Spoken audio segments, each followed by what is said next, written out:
Praise the Lord. വേഗം വരുന്നവനായ നമ്മുടെ കർത്താവായ യേശുക്രിസ്തുവിൻ്റെ നാമത്തിൽ എൻ്റെ സ്നേഹവന്ദനങ്ങളെ ഞാൻ അറിയിക്കുന്നു. ഫിലോമോൻ്റെ ലേഖനം 11 വാക്യം. അവൻ മുമ്പേ നിനക്ക് പ്രയോജനമില്ലാത്തവനായിരുന്നു, ഇപ്പോൾ നിനക്കും എനിക്കും നല്ല പ്രയോജനം ഉള്ളവൻ തന്നെ. ഹല്ലേലൂയ. പ്രയോജനം ഇല്ലാത്തവനെ പ്രയോജനമുള്ളതാക്കി മാറ്റുന്നതത്രേ സുവിശേഷം. സുവിശേഷം എല്ലാ കാലത്തിലും മാറ്റങ്ങൾ കൊണ്ടുവരും. ആകാശം മാറിയാലും ഭൂമി മാറിയാലും ദൈവവചനത്തിൻ്റെ വള്ളിക്കോ പുള്ളിക്കോ ഒരു മാറ്റവും വരത്തില്ല. വേദപുസ്തകം പറയുന്നു, അതെന്നേക്കും സ്വർഗത്തിൽ സ്ഥിരമാക്കിയിരിക്കുന്നു. ആ വചനത്തിന് മാറ്റമില്ല. കാലങ്ങൾക്കനുസരിച്ച് ദൈവവചനത്തിൻ്റെ വ്യാഖ്യാനത്തിനോ വള്ളിക്കോ പുള്ളിക്കോ ഒരു മാറ്റവുമില്ല. കർത്താവിൻ്റെ വചനത്തിന് എല്ലാ കാലത്തും പണിയുന്ന, മാറ്റം വരുത്തുന്ന, ഉണ്ടാക്കുന്ന, ചൈതന്യം വരുത്തുന്ന ഒത്തിരി ഗുണങ്ങൾ പറയാനുണ്ട്. കൊരിന്ത്യർക്ക് ലേഖനം എഴുതുമ്പോൾ അപ്പസ്തോലനായ പൗലോസ് ഇപ്രകാരം പറയുന്നു, ക്രൂശിൻ്റെ വചനം നശിച്ചു പോകുന്നവർക്ക് ഭോഷത്വവും രക്ഷിക്കപ്പെടുന്ന നമുക്ക് അത് ദൈവശക്തിയുമാകുന്നു. അത് ദൈവശക്തിയാണ്. കർത്താവിൻ്റെ മുഖത്തേക്ക് നോക്കുന്ന, ദൈവഭാഗത്തേക്ക് വരുന്ന ഒരു ദൈവ പൈതലിന് അത് ദൈവശക്തിയാണ്. ഇവിടെ നോക്ക്, അപ്പസ്തോലനായ പൗലോസ് ഒനേസിമോസിനെ കുറിച്ച് പറയുന്നു. അവൻ മുമ്പ് പ്രയോജനമില്ലാത്തവനായിരുന്നു, എന്നാൽ ഇപ്പോൾ എനിക്കും നിനക്കും പ്രയോജനമുണ്ട്. എനിക്ക് മാത്രമല്ല, നിനക്കും പ്രയോജനമുണ്ട്. സകലർക്കും പ്രയോജനമുള്ളവനാക്കി അവനെ മാറ്റി. എന്താ മാറ്റാനുള്ള കാരണം? ഒന്ന്, സുവിശേഷം അവനെ വ്യത്യസ്തനാക്കി. സുവിശേഷത്താൽ അവൻ വീണ്ടും ജനിച്ചു. അവൻ്റെ ഉള്ളിൽ കെടാത്ത ബീജമായ വചനം കടന്ന് അവൻ പുതിയ സൃഷ്ടിയായി മാറി. ഒരുവൻ ക്രിസ്തുവിലായാൽ അവൻ പുതിയ സൃഷ്ടിയത്രേ. പഴയത് സകലവും കഴിഞ്ഞുപോയി. ഇനി പഴയ വ്യക്തിയല്ല, ഇനി പഴയ ഒനേസിമോസ് പ്രയോജനമില്ലാത്ത ഒരു വ്യക്തിയല്ല. ഇനി അവൻ ദൈവ പൈതലത്രേ. പണ്ടവൻ ദാസനായിരുന്നു, ഇപ്പോഴവനെ പ്രിയ പുത്രനായിട്ട്, സഹോദരനായിട്ടാണ് അപ്പസ്തോലൻ പറയുന്നത്.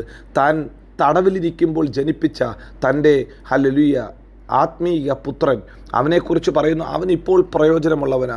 അവൻ തടവിൽ എനിക്ക് പ്രയോജനമുള്ളവനായിരുന്നു. എന്നാൽ നിനക്കും ഇപ്പോൾ പ്രയോജനമുള്ളവനത്രേ. 2, വേദപുസ്തകം പറയുന്നു, അവൻ്റെ ഉള്ളിൽ വചനം വന്നപ്പോൾ അവൻ പ്രാണപ്രിയനാക്കി മാറ്റി. അപ്പസ്തലനെ പൗലോസിന് അവൻ പ്രാണപ്രിയനത്രേ. പ്രിയരെ, നിങ്ങൾ കർത്താവിൻ്റെ വചനം അനുസരിച്ച് ഒരു ദൈവ പൈതലായി തീരുമ്പോൾ കർത്താവിന് നിങ്ങൾ പ്രാണപ്രിയനത്രേ. അവൻ്റെ സ്വന്തം ജീവനെ പോലെ അവൻ നമ്മെ സ്നേഹിക്കും. കർത്താവിന് പ്രാണപ്രിയനായി ദൈവം നമ്മെ മാറ്റും. ഹല്ലേലൂയ.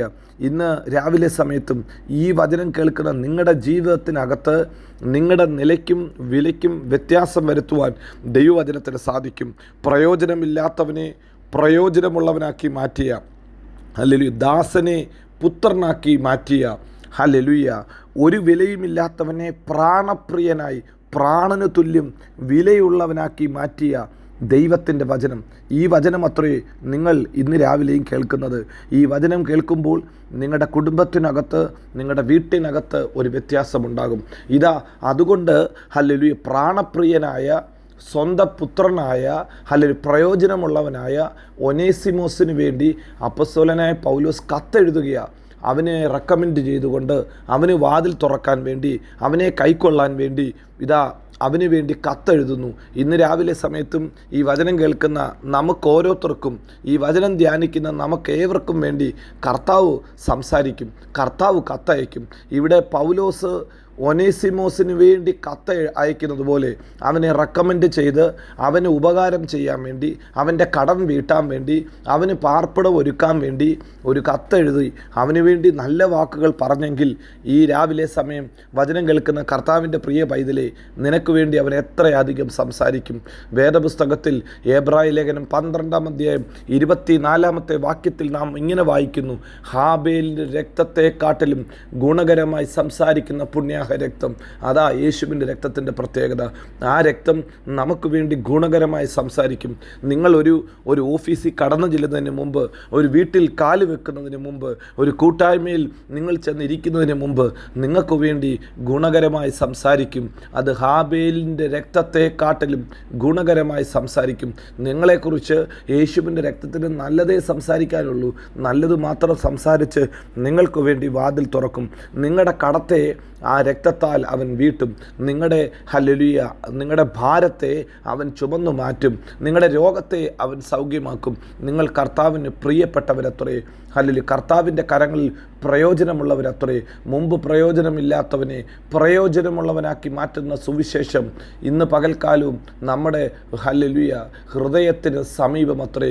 നാം അത് ഹൃദയത്തിൽ റിസീവ് ചെയ്ത് വാഗൊണ്ട് ഏറ്റുപറയുമ്പോൾ ആ സുവിശേഷത്തിൻ്റെ ഫലം നമ്മുടെ വീട്ടിനകത്ത്, നമ്മുടെ 4 ഭിത്തിക്കുള്ളിൽ മാത്രമല്ല, അതിരുകൾക്കപ്പുറത്തേക്ക് അതിൻ്റെ ഫലം വെളിപ്പെട്ട് വരും. അതിൻ്റെ ഗുണം വെളിപ്പെട്ട് വരും. ആ സുവിശേഷം നിങ്ങൾക്ക് വേണ്ടി ഗുണകരമായി സംസാരിക്കും.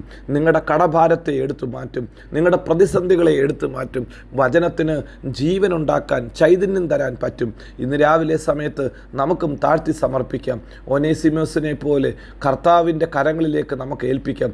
ഒനേസിമോസ് പൗലോസിൻ്റെ കരത്തിൻ്റെ കീഴിൽ ഏൽപ്പിച്ചു കൊടുത്തതുപോലെ നമുക്കും നമ്മുടെ നല്ല കർത്താവിൻ്റെ കരത്തിലേക്ക് ഏൽപ്പിക്കാം. കർത്താവേ, എന്നെ ഒന്ന് പണിയണം, എന്നെ ഒന്ന് വ്യത്യസ്തനാക്കണം, എന്നെ അങ്ങയുടെ പ്രിയ പുത്രനാക്കി ഒന്ന് മാറ്റണം, എന്നെ പ്രയോജനമുള്ളവനാക്കി മാറ്റണം എന്ന് നിങ്ങൾ പ്രാർത്ഥിക്കുമെങ്കിൽ നിശ്ചയമായി അവൻ്റെ കരം നമുക്ക് വേണ്ടി വെളിപ്പെടും.